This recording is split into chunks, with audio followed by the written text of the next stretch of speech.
So much to talk about today, including the RTX 5090 with some rumored specs and performance targets. But we've also got things today like the next generation Xbox specs, as well as a Series X and S refresh, and a whole bunch more.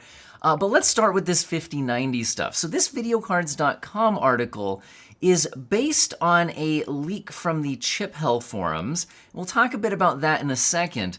But first, let's look at the performance claims. So basically, the Chip Hell forum post, and we should actually probably talk about, okay, is this something we should even believe at all? So this is coming from Panzerlied, I might be mispronouncing that. Now, when it comes to the leak and rumor game, the more often you've got things right in the past, the more credibility you might get, when you make future claims. Now, has this person got anything right in the past? Well, it looks like this is someone who did talk about NVIDIA planning to skip their 04 class GPU die for their next generation. And while we haven't got that confirmed by NVIDIA themselves, a more well-known leaker, Copite7Kimi, did give confirmation to that claim. So, it's a more well-known leaker confirming a less well-known leaker's information in the past, which I would hardly put as, I guarantee you this is exactly what we'll see from the 5090. This source never gets it wrong. Trust me, bro. We're not exactly there, but I still think this is interesting to take a look at. And again, what we're given is these percentage increases, which then this videocards.com article has taken an interesting look at. If you did follow up those percentage increases, what would that get you in the hardware? So that's what we're actually looking at here. Now let me show you something really cool from today's sponsor, PowerColor, with their Red Devil GPUs with their swappable Devil Skin backplates. It's so cool not have to be locked into just one design. You can choose the one that fits best for you, easily swappable with magnets. We've got the intrusive Devil Skin, which is the kind of the simpler, sleeker looking one, and we've got the mesh design called the generative Devil Skin. These are all really cool. They just attach on with magnets. Excellent choice for a high-end GPU. Check the link in today's description.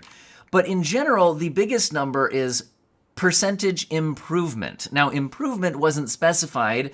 I would assume if we're talking about a gaming GPU, we would be talking gaming performance. And we're seeing the number at 1.7 times the performance, and times what? Again, the leaker did clarify that this was all percentage gains versus the RTX 4090, not versus the AD102 full GPU die. So anyway, against the 4090, he is claiming a target of 1.7 times the improvement, and that's massive. I mean, the 4090 is already so far ahead of a lot of what else we've seen. Getting a 1.7 times performance boost to that would be crazy powerful. And again, if you think about the kinds of percentage performance uplifts we got generationally this time around with the 40 series, most were not seeing anywhere near 1.7. It's really only the 4090 that was giving you that kind of massive generational uplift, with most of the other GPUs giving us, 10 to 30% gains, and sometimes with a price increase attached. So 1.7 generationally is absolutely massive. But I'm terrified what sort of price tag could be attached to this, especially given that the current rumors are that AMD is not going to be targeting the high end with their next generation at all.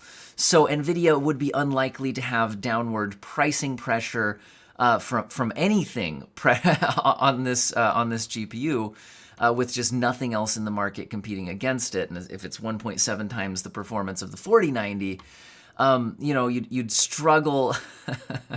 I'm curious what sort of price tag they would see if the market would bear on something like this. But anyway, here's what the specs would be. Again, the rumored, leak was a 50% bump to what we would presume would be cores. So your SMs and CUDA cores going up, 50% here to around, from 16K, that would put you to around 24,000 CUDA cores. There was a frequency uplift rumor of 15%. So if you assume that's boost clock, you'd be going from 2.5 to about 2.9. Talking about the memory speeds, the RTX 4090 is at 21 gigabits per second, and there was a rumor of 52%. That was the claim number here, increase in memory bandwidth. Now, one way to get there would be moving to GDDR7 at 32 gigabits per second, which would be a 52% uplift. But you know, you can also expand your memory bus and then maybe go with a smaller memory speed uplift, something like that. So there's other ways of getting there, and I think that's what we're seeing on these numbers. Anyway, the point is, this sounds absolutely crazy. Again, a huge L2 cache bump as well, rumored at 78% bump, and the 2025 is our current rumor on when we would see something like this. Again, leaks and rumors, take it for what it is. But if NVIDIA delivered another 1.7 times performance uplift at the top end, that is very impressive. But like I said, it's the price tag that I would be scared of. What are they going to charge for something like this? Now, speaking of other leaks and rumors and talking about the Blackwell architecture and all that, we do have Copite 7 Kimmy talking about Blackwell, saying although the number of units like GPCs or TPCs in Blackwell will not increase significantly, there are significant changes to its unit structure. And we're also seeing claims after the dramas of GA100 and GH100, it seems that GB100 is finally going to use MCM, or multi-chip module. Now, that does not mean that the gaming GPU, the 5090, with Blackwell architecture, would be MCM. This would be talking about the compute, you know, business end of things, not the gaming division, possibly going to MCM as you know, for their next generation here, multi-chip module, right? So you'd produce the smaller chips, package them together, all of that. Anyway, that's what I've got for you so far on the 5090. Now, real quick note, if you're still looking into buying a 4090, it looks like Asus's ROG Strix EVA 02, this is the Evangelion-themed version, is now listed in the US on Newegg, although does not look like it's in stock yet, but at a price tag of $2,300. And, you know, for, you know, double that, maybe you'll get a 5090 next year. But anyway, if that's not on your budget, but you're still interested in a different sort of theme on your GPU, how about going with Yeston's Cute Pet RTX 4060? If maybe that's more your route. Or you might be interested in a GPU that does not have a power connector at all, no power connectors. Asus's RTX 4070 TX BTF is now available at least in China, and this would need a compatible motherboard, and so this is being bundled with compatible motherboards. The innovation here, which we've talked about in previous videos, is this extra little power connector that will then get power from the motherboard. So your GPU motherboard, you know, your GPU graphics power plugs into the back of the motherboard, and then the motherboard feeds the power to the GPU. And while this is interesting, and I like innovation and different sorts of designs, I don't like that would mean that this GPU is completely worthless if you don't have a compatible motherboard. What does that mean for your resale value? And just in general, I'm not a fan of vendor lock. So if we were going to move forward with stuff like this, I would like to see something standardized between multiple GPU and motherboard manufacturers rather than locking you into just that. But hey, let's get to another huge thing, which is Xbox. So we are seeing information coming out of the FTC filings versus the whole, you know, Microsoft versus Activision, all of that stuff. Well, it has a bunch of info about Xbox consoles. First of all, coming sooner will be, it looks like, an Xbox Series X refresh, which will not have a disk drive. I think a lot of people would find that disappointing because, you know, with the console side of things, you know, you can buy the game, resell it, get some of your money back, and all of that. There's a variety of reasons why that might be disappointing, but this might also help them decrease the size of the console and cost and whatnot. But anyway, It looks like they're claiming faster Wi-Fi, reduced power, more immersive controller. The more immersive controller sounds interesting to me. I'm curious if they're looking to be more competitive with the haptics that are a lot more advanced in the PlayStation 5, which could be interesting here. Anyway, it looks like the price will stay $499, at least according to these. This obviously is not an official announcement yet from Xbox, and things could change, but in this document, it looks like $499. But bumping up to 2 terabytes of internal storage here, but at the same price. Some other updated technologies and power efficiency. To achieve all of this, it seems like it would make sense, and actually it says it right here, a 6-nanometer die shrink for improved efficiency. So you'd basically be getting the same sort of performance, but with the die shrink, you're a little bit more energy efficient, could offer a smaller console. Looks like it'll have Wi-Fi 6E, things like that. So looks like we're getting that, and there will also be a Series S refresh. This one getting internal storage bump up to 1 terabyte, and again the same price at $299. Again, the improved controller, that type of stuff. Although, does this one actually mention the controller on it? No, yeah, more immersive controller. I was going to say, are they really not going to put the better controller in the Series S version to save money or something? But anyway, there we go. That one looks very similar to the design of the current Series S. There's a whole bunch more info here. I'm more of a PC Central channel, so I'm not going to read through every little bit of detail here, but I do want to go with some of the more interesting details, I think at least, especially getting into the next, so the controller here. We do see a screenshot of the controller.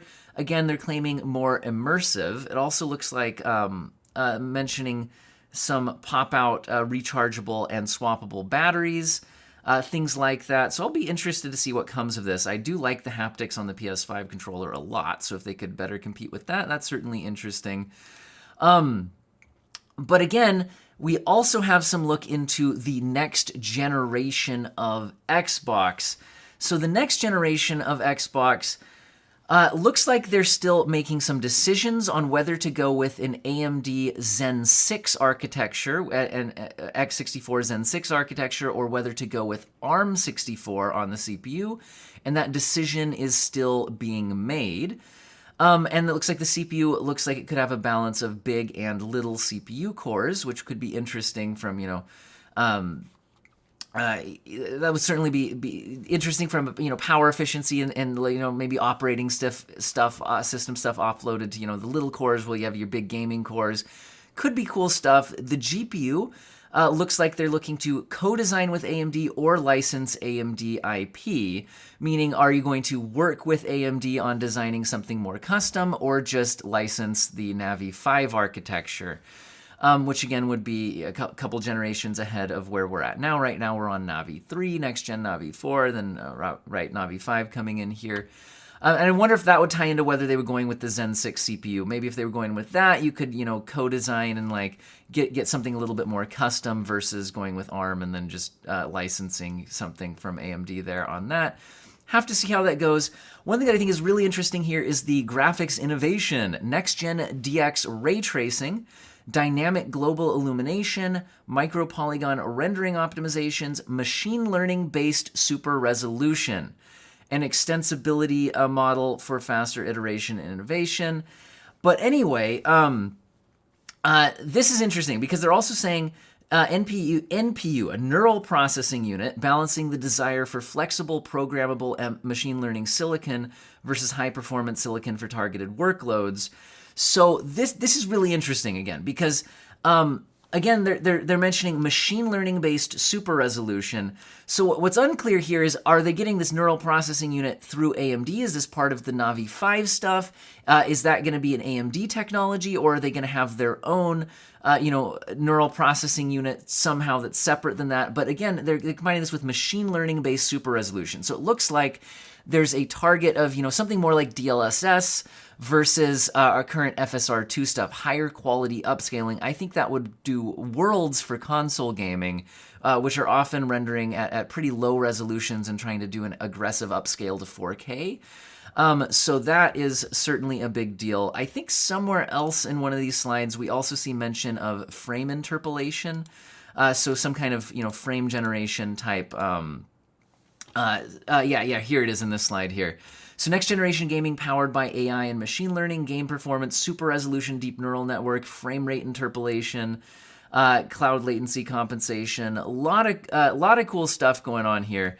So it'll be interested to see what happens with this, but when it comes to timeline, it's looking like next gen around 2028. So we've still got a ways to go to get to all of that. So no time exactly soon. And again, they've got some key milestones going on listed out here. So again, more details you could certainly dive into, but that's, I think, as far as I will go in today's video. Let's hit some quicker notes. AMD did release a graphics driver specifically for Lies of P, but this seems to be a bit of a split off of their main branch. So if you were going to play this game, you would want to use this driver, but it's, again, it seems like a weird split off their main driver lineup. So anyway, if you're playing that game, take a look at that one. If not, maybe don't jump over to that one. Intel also has a new Arc graphics driver. I was checking to see if this was the big one to get Starfield actually, in a more playable and crashing less often state, but it seems like this one is highlighting Cyberpunk Phantom Liberty, and Payday 3, Lies of P, Party Animals, games like that. And also some big improvements to some DX11 games like Hitman Absolution and BioShock Infinite hitting a 27% uplift at 1080p with high settings. So they're continuing to make improvements to older games that weren't running well, targeting some day one drivers. Again, just would like to see some more improvements on the Starfield side of things. If you're interested in what about next-gen Intel, this is going to probably blind you a little bit. Sorry, it's a very white background on this website. But at Phoronix, we're seeing Intel starts work on enabling XE2 graphics within their open source Mesa drivers. This is talking about Linux. Within Linux, since it's open source, you can kind of see a lot of the updates happening, and it looks like next-gen, Battle Mage graphics starting to be worked on within these Linux updates, but that still doesn't mean we're anywhere near a point where we learned anything particularly interesting about it or any of that, but we're at least seeing some signs of them moving forward with all of that. Speaking of Intel, we're seeing that their next-gen Intel chips will feature more sand as glass is set to replace organic substrate materials. So it looks like Intel is advertising that they have made advancements in their substrate technologies moving to glass rather than organic materials, saying, after a decade of research, Intel has achieved industry-leading glass substrates for advanced packaging. We look forward to delivering these cutting-edge technologies that will benefit our key players and foundry customers for decades to come. Now, the idea is that basically glass substrates are the way to go with the future. The packaging technology could rapidly allow large-scale innovations within industries. Lots of stuff. Honestly, I don't fully understand the implications of different substrates, and I'm sure you could find more information about this if you're interested, but basically it seems like they should be better. And so good for Intel moving forward, and we'll have to see that slowly rolled out into their technologies over the coming years. The Steam Deck has an OS 3.5 preview with a lot of interesting stuff in it. One thing that I didn't see in this particular page post, unless I just missed it, but was mentioned in a tweet, is that this does include some graphics driver performance improvements for Starfield. So this would probably be an interesting thing if you were going to specifically be playing Starfield on your Steam Deck. I've heard performance can be a bit rough on there at times. But there's a lot of other really cool stuff here as well. One is that the default color rendering mode for the Steam Deck's display, and one of my biggest complaints about the Steam Deck is its display. It's not great. Kind of washed out looking. I really wish there was like an OLED option or something if you wanted to spend more money to get a better screen, but there's not. But it looks like they're at least tweaking the color rendering of the screen to be more warmer and more vibrant. Again, it's adjusted to emulate the sRGB color gamut. So that's in there. Also, while the screen itself will not be supporting HDR or variable refresh rate through this update, if you are connecting an external display, you will now be able to enable HDR on that display and use variable refresh rate. There's some other interesting stuff here as well. Some general fixes, things like that. But I think that was the highlights, is definitely the Starfield compatibility, as well as the screen improvement and HDR and VRR on the displays. But again, you could dig into some of the details. Now, talking about Starfield, it looks like it was the biggest Xbox launch of this generation and the biggest new IP of the year in Europe. So the game does seem to be selling well and doing well for Xbox. But what about the Elder Scrolls 6? What if you don't want Skyrim in space? What if you want the next actual Elder Scrolls game? It looks like that could be at least 5 years away and would likely to be a PC and Xbox Series XS exclusive at that time. Again, this is more FTC filings giving us a peek into those details, is where all that's coming from. Now, in new game announcements, we do see Cyberpunk's Phantom Liberty update getting some global release times available. So if you're curious on that, maybe there you go. Find where you live and find when that game comes out. This will certainly be an interesting one for me to benchmark if I get the chance, and I am going to be trying to find the times if you guys are interested in that. Not so interesting for the gaming audience, because Threadripper is not really what you need for that, but maybe interesting in general for some high-end desktop computing. AMD's next-gen Threadripper Pro CPUs with up to 96 Zen 4 cores coming this fall, and claiming to be much faster than Intel Xeon. It looks like some slides have been leaked here, again with the fall 2023 date on that, and some claims to performance uplifts versus Intel's performance. Again, I'm not going to get into super detail on this, but again, the source will be in the video description, because like I said, I focus more on gaming hardware, and this is certainly not what you'd be looking for your next gaming PC, although it does look interesting that apparently there's already an engineering sample or something like that of it available on the secondhand market in China, at least if you believe the screenshot. So, hey, there you go. Maybe you buy yourself one secondhand in China for some reason. Now, it looks like Doom Studio, id Software, is working on a new version of its game engine, which would be called id Tech 8. This is coming from, I believe it's a LinkedIn post, where someone claimed to have worked on id Tech 8, as well as Starfield, Doom Eternal, and all of that kind of stuff, and then apparently decided to remove the id Tech 8 post of mine been asked. So apparently was not supposed to reveal the existence of id Tech 8 through his LinkedIn profile. I've seen some people asking, like, why, since Bethesda owns them, why didn't Starfield use id Tech, which is so much more performant? But just keep in mind, guys, that id Tech is, game engines are designed for the kinds of games that they're, designed to produce, right?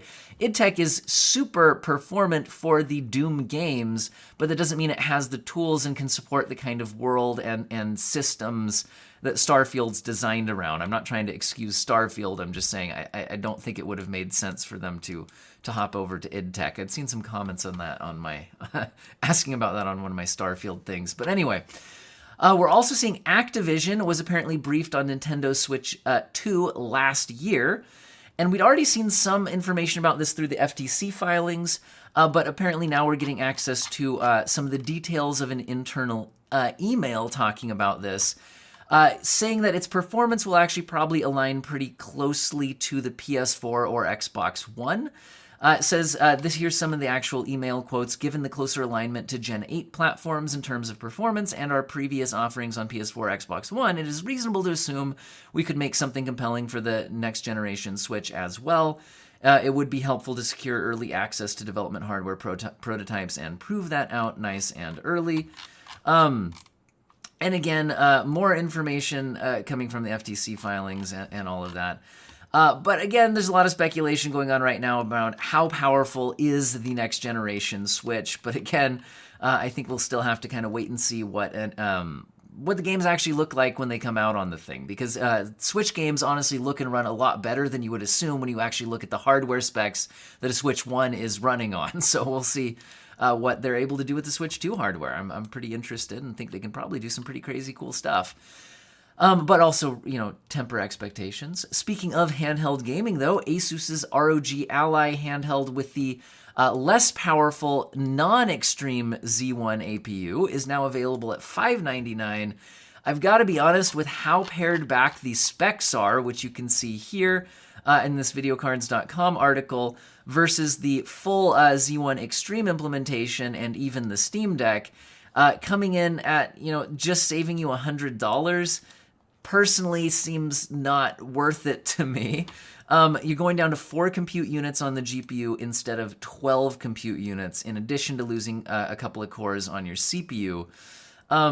That's pretty heavy cut down just to save $100, and it's still more expensive than a Steam Deck. So I don't know, I've got my doubts on that, but thought I'd throw that in here as it is now available. Also, I reported on Unity's moves to start charging developers per game install, which seemed absolutely crazy, and there was a massive backlash against this. It looks like Unity has vowed to change the runtime fee policy after massive backlash. However, personally, I see how it's going to be difficult for game developers to trust Unity moving forward, given that Unity wanted to literally start charging the install fees on games that had already been developed on Unity before that policy was ever in effect. In other words, that kind of decision just makes you not want to trust the company, right? Even if they do completely walk back the policy. So I still think Unity has done irreparable damage regardless of what they change on their policies, given the backlash. Anyway, think that's what I've got for you guys today. Hope you found, hopefully you found it useful and or interesting. And I hope all of you have an excellent day.